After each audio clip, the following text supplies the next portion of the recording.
নমস্কার বন্ধুরা, job updates and news চ্যানেলের পক্ষ থেকে তোমাদের সকলকে জানাই স্বাগত। তো বন্ধুরা, আজকে আমি কথা বলবো পশ্চিমবঙ্গ সরকারের পক্ষ থেকে বের হওয়া একদম একটি নতুন আপডেট নিয়ে তোমাদের সাথে আলোচনা করব, যেখানে তোমরা দেখতে পাবে সম্পূর্ণ স্থায়ী পোস্টে মানে সরকারি চাকরি এবং সম্পূর্ণ পার্মানেন্ট পোস্টে নিযুক্ত করানো হচ্ছে। এবং এখানে তোমরা রাজ্যের প্রত্যেকটি জেলা মানে 23 জেলার যে কোনো প্রান্ত থেকেই ছেলে মেয়ে প্রত্যেকেই আবেদন করতে পারবে। তো এই অপরচুনিটি মানে এই যে তোমাদের সুযোগটা একেবারেই হাতছাড়া করো না, এরকম অপরচুনিটি তোমাদের কিন্তু বারবার আসবে না। তাই সম্পূর্ণ ভিডিও যদি তোমরা দেখো তাহলে তোমরা অ্যাপ্লাই প্রসেস সহ যাবতীয় জেড সমস্ত ডিটেলস জানতে পারবে। কিন্তু ডিটেলস বলার আগে প্রত্যেকের কাছে আমি একটাই রিকোয়েস্ট জানাবো, যারা এখনও আমাদের এই চ্যানেলটিকে সাবস্ক্রাইব করোনি তারা ঝটপট চ্যানেলটিকে সাবস্ক্রাইব করে পাশে থাকা বেল আইকনটি ক্লিক করে দাও, যাতে করে পরবর্তী সমস্ত ইনফরমেশান পেয়ে যেতে পারো। তো চলো বন্ধুরা, আর দেরি করব না, এবার অফিসিয়াল নোটিশ নিয়ে বিস্তারিত আলোচনা তোমাদের সাথে শুরু করব। তো নতুন নোটিফিকেশান দেখো, নোটিফিকেশান আউট হয়েছে ডিসেম্বরের 17 তারিখে। একদম নতুন একটি আপডেট প্রত্যেকেরই জন্যে। এবং তোমরা এখানে মেমো নাম্বার দেখতে পাচ্ছ, মানে নোটিফিকেশানের নাম্বার দেখতে পাচ্ছ। এই নোটিফিকেশানের নাম্বার দিয়ে তোমরা যদি ক্রোমে গিয়ে সার্চ করো তাহলেই তোমরা সমস্ত রকম আপডেট নিজেরাই পেয়ে যাবে। আর এবার চলো দেখে নেব বিস্তারিত সমস্ত পোস্ট, কোয়ালিফিকেশান, এজ লিমিট কি রয়েছে সেগুলো দেখে নেব এক এক করে। তো এখানে তোমাদের যে মিনিমাম বয়স চাওয়া হয়েছে সেটা চাওয়া হয়েছে 18 বছর। অর্থাৎ ক্যান্ডিডেটকে যদি অ্যাপ্লিকেশান করতে হয় তো মিনিমাম তার বয়স হতে হবে 18 বছর, এবং 18 বছরের একদিন কম হলেও অ্যাপ্লিকেশান করতে পারবে না। আর ম্যাক্সিমাম এজ লিমিট রয়েছে 45 বছর। অর্থাৎ 18 থেকে যাদের বয়সটা 45 বছরের মধ্যে রয়েছে তারা এখানে আবেদন জানাতে পারবে। এবং 1/1/2025 অর্থাৎ জানুয়ারি মাসের মানে 1 জানুয়ারি 2025 অনুযায়ী তোমাদের বয়সটিকে হিসাব করা হবে। ম্যাক্সিমাম এজ লিমিট 45 রয়েছে ঠিকই, কিন্তু ক্যাটাগরি ওয়াইজ বয়সের ছাড় থাকবে। এই 18 থেকে 45 ইউআর ক্যাটাগরি হিসাবে তোমাদের রাখা হয়েছে। যদি ওবিসি প্রার্থী হয়ে থাকো তাহলে 3 বছরের ছাড় পেয়ে যাবে। সুতরাং ওবিসি প্রার্থীরা 18 থেকে তারা মোটামুটি 48 বছর পর্যন্ত অ্যাপ্লিকেশন করার সুযোগ পাচ্ছে। আর যদি এসসি এসটি প্রার্থী হয়ে থাকে তাহলে তারা 5 বছরের ছাড় পায়। সুতরাং তারা 18 থেকে 50 বছর পর্যন্ত অ্যাপ্লিকেশন করার সুযোগ পাবে। এবং 1/1/2025 অনুযায়ী তোমাদের বয়সটিকে হিসাব করতে হবে। এবার আমি তোমাদের সাথে শেয়ার করব এখানকার কি ইম্পর্টেন্ট ডেটস রয়েছে। তো এখানে last date of submission of application form. তো অ্যাপ্লিকেশন ফর্মটি তোমাকে জানুয়ারি মাসের 3 তারিখের মধ্যে সাবমিট করতে হবে, মানে 3 জানুয়ারির মধ্যে কমপ্লিটলি অ্যাপ্লিকেশন সাবমিট করতে হবে। এবং সমস্ত এলিজিবল ক্যান্ডিডেটদের লিস্ট যাচাই করার পরে একটা স্ক্রিনিং যেটা তৈরি হবে, অর্থাৎ শর্ট লিস্ট তৈরি হবে। এবং সেই শর্ট লিস্ট টাঙানো হবে বা দেখানো হবে 10 তারিখে। অর্থাৎ 3 তারিখের মধ্যে অ্যাপ্লিকেশন সাবমিট হলো। এবার তোমাদের মধ্যে যারা এখানে অ্যাপ্লিকেশন করবে তাদের সমস্তটা চেক করার পরে 10 তারিখে একটা শর্ট লিস্ট টাঙানো হবে। এবং এই শর্ট লিস্টেড ক্যান্ডিডেটকেই ইন্টারভিউর জন্য 14 তারিখে ডাকা হবে। মানে 14 জানুয়ারিতে তোমাদের সরাসরি ইন্টারভিউ হবে। এবং সেই ইন্টারভিউর মাধ্যমে যোগ্য প্রার্থীকে বাছাই করে নেওয়া হবে। অর্থাৎ তোমাদের কোনো রকমের রিটেন টেস্ট দিতে হচ্ছে না। লিখিত পরীক্ষা ছাড়াই সরাসরি ওয়াক ইন ইন্টারভিউর মাধ্যমে তোমরা নিযুক্ত হতে পারছো। এবং সম্পূর্ণ সরকারি তরফের পক্ষ থেকে কিন্তু বিজ্ঞপ্তি জারি হয়েছে, চাইলে তোমরা নিজেরাও যাচাই করে দেখে নিতে পারো। আশা করি ডেটটা বোঝা গেছে। 3 তারিখের পরে কোনো রকমের অ্যাপ্লিকেশন গ্রহণ করা হবে না। 10 তারিখে লিস্ট পাবলিশ হবে। সুতরাং তোমাদের অফিসিয়াল ওয়েবসাইটটা চেক করতে হবে। যাদের নাম প্রকাশ পাবে তারা সরাসরি নির্দিষ্ট ভেন্যুতে 14 তারিখে উপস্থিত হবে। সেই দিন তোমাদের নেওয়া হবে ইন্টারভিউ, তারপর তোমাদের ফাইনাল ডিসিশন জানিয়ে দেওয়া হবে। এখানে দেখো নোটে বলা রয়েছে the service based on temporary basis initially likely to be permanent. এই সমস্ত জবগুলো হয়ে থাকে মানে টেম্পোরারি বেসিসে নিয়োগ করা হলেও এগুলো পার্মানেন্ট হিসাবেই তোমরা আজীবন থেকে যাবে এবং পরবর্তীতে এগুলো একদম ফিক্সড হয়ে যাবে। অর্থাৎ তোমাদের এখানে কিন্তু বের করে দেওয়ার কোনো ব্যাপার নেই, তোমরা এখানে কন্টিনিউ জবটাকে চালিয়ে যেতে পারবে, কারণ পরিষ্কার বলা রয়েছে লাইকলি টু বি পার্মানেন্ট। এটা কিন্তু কোনো কন্ট্রাকচুয়াল বেসিসে হচ্ছে না, মানে 3 বছর 4 বছর 5 বছরের কোনো কন্ট্রাক্ট নেই, এগুলো টেম্পোরারি বেসিসেই নিয়োগ হচ্ছে, কিন্তু পার্মানেন্টলি তোমরা এখানে থেকে যেতে পারবে। তো যদি তোমার অ্যাপ্লিকেশন করার হয় তো তার জন্য তোমাকে অবশ্যই একটা বায়োডাটা ফর্ম ফিল আপ করতে হবে।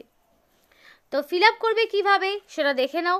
অ্যাপ্লিকেশন ফর্মটি ফিল আপ করবে, তো এখানে অ্যাপ্লিকেশন ফর্মটি যখন ফিল আপ করবে কোনো রকম যাতে ভুল ত্রুটি কিছু না ঘটে, কারণ এখানে যদি তোমাদের কোনো রকম মিস্টেক হয় তাহলে কিন্তু সংশোধনের কোনো জায়গা নেই, যেহেতু অফলাইন অ্যাপ্লিকেশন। তাই খুব সুন্দরভাবে অ্যাপ্লিকেশনটি করবে, ভুল ত্রুটির কোনো জায়গা রাখবে না।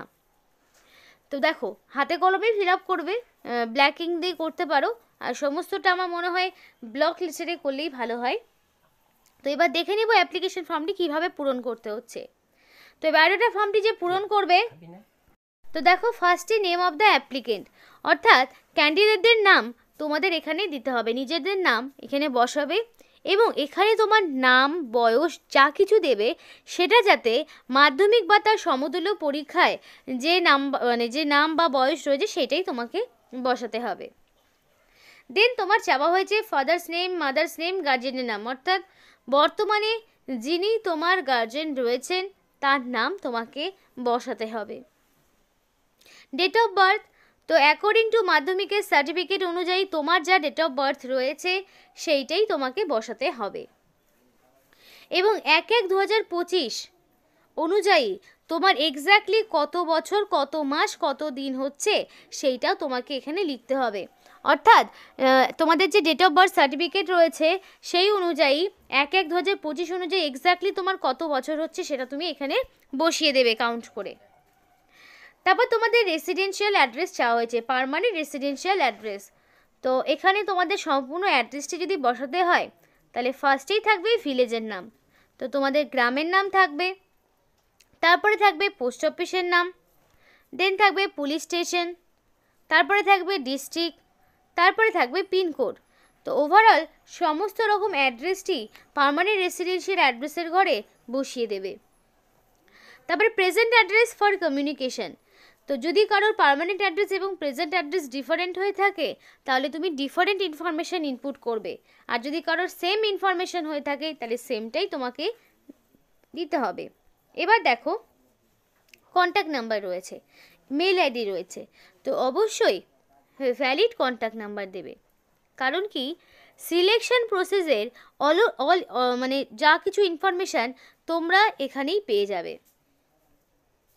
তারপর দেখো মেল আইডি, তো অবশ্যই ভ্যালিড মেল আইডি দেওয়ার চেষ্টা করবে, যাতে করে যদি কোনো রকম মেল আসে তাহলে যাতে তোমরা সেই মেলটা পেয়ে যাও। দেখা গেল শর্টলিস্টেড ক্যান্ডিডেটকে মেলের মাধ্যমে এই সমস্ত ইনফরমেশন পাঠানো হচ্ছে। তারপরে জেন্ডার, তো এখানে তোমরা ছেলে না মেয়ে সেই অনুযায়ী তোমরা মেল ফিমেল এইভাবে বসিয়ে দেবে। তারপরে দেখো তোমাদের এখানে জেন্ডার দেওয়ার পরে রয়েছে ন্যাশনালিটি, তো এখানে ইন্ডিয়ান হতে হবে, আর ইন্ডিয়ান সিটিজেনশিপ ছাড়া তোমরা কিন্তু আবেদন করতে পারবে না। রিলিজিয়ান যে কোনো হতে পারে। এডুকেশনাল কোয়ালিফিকেশান, মিনিমাম মাধ্যমিক পাস লাগবে, মিনিমাম যদি তোমার থাকে মাধ্যমিক পাস তো অবশ্যই তুমি এখানে আবেদন করতে পারবে। এবং আদার্স কোনো কোয়ালিফিকেশান বা অ্যাক্টিভিটি যদি তোমার থাকে তুমি বসাতে পারো। এক্সপিরিয়েন্স যদি থাকে দেবে, যদি না থাকে দেওয়ার প্রয়োজন নেই। এবং সমস্ত রকম সাবমিশন করার ক্ষেত্রে সাপোর্টিভ এসেনশিয়াল ডকুমেন্টসগুলো দিতে হবে এবং লাস্টের দিকে তোমাকে একটা সিগনেচার করতে হবে, অবশ্যই ফুল সিগনেচার করবে, রানিং হ্যান্ডরাইটিংয়ে ফুল সিগনেচার করবে, তার পাশাপাশি ডেটও থাকবে। এবার তোমাদের একটা কথা বলি, এখানে কি কি ডকুমেন্টস তুমি দেবে তো লিস্ট করে নাও। ফার্স্টেই তোমাকে দিতে হবে এজ প্রুফ। তো এজ প্রুফ হিসাবে মাধ্যমিকের অ্যাডমিট তুমি দিতে পারো। দেন তোমাকে যেটা দিতে হবে অ্যাড্রেস প্রুফ। অ্যাড্রেস প্রুফ হিসাবে তুমি চাইলে আধার কার্ড, ভোটার আইডি এগুলো দিতে পারো। আর তারপরে তোমাকে এখানে যেটা দিতে হবে সেটা হলো তোমাদের সমস্ত রকম কাস্ট সার্টিফিকেট যদি কিছু থাকে, এসসি এসটি ওবিসি যদি কিছু কাস্ট সার্টিফিকেট থেকে থাকে তাহলে সেই কাস্ট সার্টিফিকেট তোমাকে প্রোভাইড করতে হবে। দেন তোমার অল এডুকেশনাল কোয়ালিফিকেশান, সেটা মাধ্যমিকের অ্যাডমিট, মার্কশিট, সার্টিফিকেট। এখানে মিনিমাম 8 পাস যোগ্যতা চাওয়া হয়েছে, অর্থাৎ যারা মাধ্যমিক পাস করেছো তারা প্রত্যেকেই এখানে আবেদন করতে পারছো। আর যদি এক্সট্রা কোনো এক্সপিরিয়েন্স থাকে দিতে পারো, তাদের সেই সার্টিফিকেট দিতে হবে।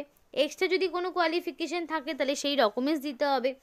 তো তারপরে তোমাকে রিসেন্ট কালার পাসপোর্ট সাইজের ফটোও তোমাকে দু কপি এখানে দিতে হবে। দিয়ে এবং সমস্ত ডকুমেন্টসগুলোকে সেলফ অ্যাটাস্টেড করবে। সেলফ অ্যাটাস্টেড বলতে প্রত্যেকটি ডকুমেন্টসের নিচে তোমার নাম থাকবে, সিগনেচার করে ডেট দিয়ে দিবে, তাহলে সেলফ অ্যাটাস্টেড কমপ্লিট। তো ডকুমেন্টসগুলোকে এই অ্যাপ্লিকেশন ফর্মের সাথে ভরে একটি মুখবন্ধ খামে ভরবে, তারপর পাঠিয়ে দেবে নির্দিষ্ট ঠিকানায়। এবং এই যে অফিসিয়াল ওয়েবসাইটটি দেখছো https://www.dmgmch.edu.in, এই অফিসিয়াল ওয়েবসাইটে সমস্ত রকম ইনফরমেশান তুমি পেয়ে যাবে। এবং এই যে শর্টলিস্টেড ক্যান্ডিডেটদের যে লিস্ট সেটাও এই অফিসিয়াল ওয়েবসাইটেই থাকবে। আর কোনো রকম ভাবে তোমরা কিন্তু ভুল ত্রুটি কিছু করবে না অ্যাপ্লিকেশন করার ক্ষেত্রে। তো এখানে দেখো ক্যান্ডিডেটকে অবশ্যই ওয়েস্ট বেঙ্গলের স্থায়ী বাসিন্দা হতে হবে এবং মিনিমাম থাকতে হবে তার 8 পাস। মিনিমাম 8 পাস যোগ্যতায় সে আবেদন করতে পারবে। বয়স তো 18 থেকে 45-এর মধ্যে হতে হবে। আর অবশ্যই যদি তোমাদের এখানে হল অ্যাটেন্ডেন্ট হিসেবে যদি এক্সপিরিয়েন্স থাকে তাহলে তুমি আবেদন করতে পারো। এবং যে সমস্ত ডকুমেন্টস তোমাদেরকে দিতে বললাম এক্স্যাক্টলি সেই সমস্ত ডকুমেন্টসগুলোই দিতে হবে। Passport, voter ID, Aadhaar card, voter card, birth certificate, মানে যা যা বললাম। এই আইডি প্রুফ হিসাবে তুমি পাসপোর্ট দিতে পারো, না যার নেই তারা ভোটার কার্ডই দিয়ে দিবে বা আধার কার্ড দিয়ে দিবে, সমস্যা নেই। কিন্তু এজ প্রুফ হিসাবে ডেট অফ বার্থ সার্টিফিকেট কিংবা স্কুল লিভিং সার্টিফিকেট প্রোভাইড করতে হবে। এখানে ঠিকানা রয়েছে, এই ঠিকানায় তোমাকে অ্যাপ্লিকেশন পাঠাতে হবে। পুরুলিয়া ডিস্ট্রিক্ট থেকে নিয়োগটি করা হচ্ছে। তো গভর্নমেন্ট অফ ওয়েস্ট বেঙ্গলের পক্ষ থেকে office of the principal, government of medical college and হসপিটালের পক্ষ থেকে নিয়োগটি করা হচ্ছে। একদম নতুন একটি নোটিফিকেশন যেটা 17 তারিখে বেরিয়েছে। তো অবশ্যই 10 তারিখে এদের অফিসিয়াল ওয়েবসাইটটা ফলো করবে, যেখানে শর্টলিস্টেড ক্যান্ডিডেটদের নাম প্রকাশ হবে এবং 14 তারিখে ডাইরেক্ট ইন্টারভিউ নেওয়া হবে। তো এই ছিল আজকে সম্পূর্ণ ভিডিও। তোমরা অবশ্যই তোমাদের লোকাল হাসপাতালের নাম কমেন্ট বক্সে কমেন্ট করো, যাতে করে সেই সমস্ত এলাকার যখনই কোনো রকম আমরা ইনফরমেশান পাবো তোমাদের সামনে যাতে হাজির করতে পারি। আজকের মতো এখানেই। ভিডিওটি ভালো লাগলে লাইক করো এবং পরবর্তী আপডেট পেতে চ্যানেলটিকে সাবস্ক্রাইব করে পাশে থাকা বেল আইকনটি ক্লিক করে দিও।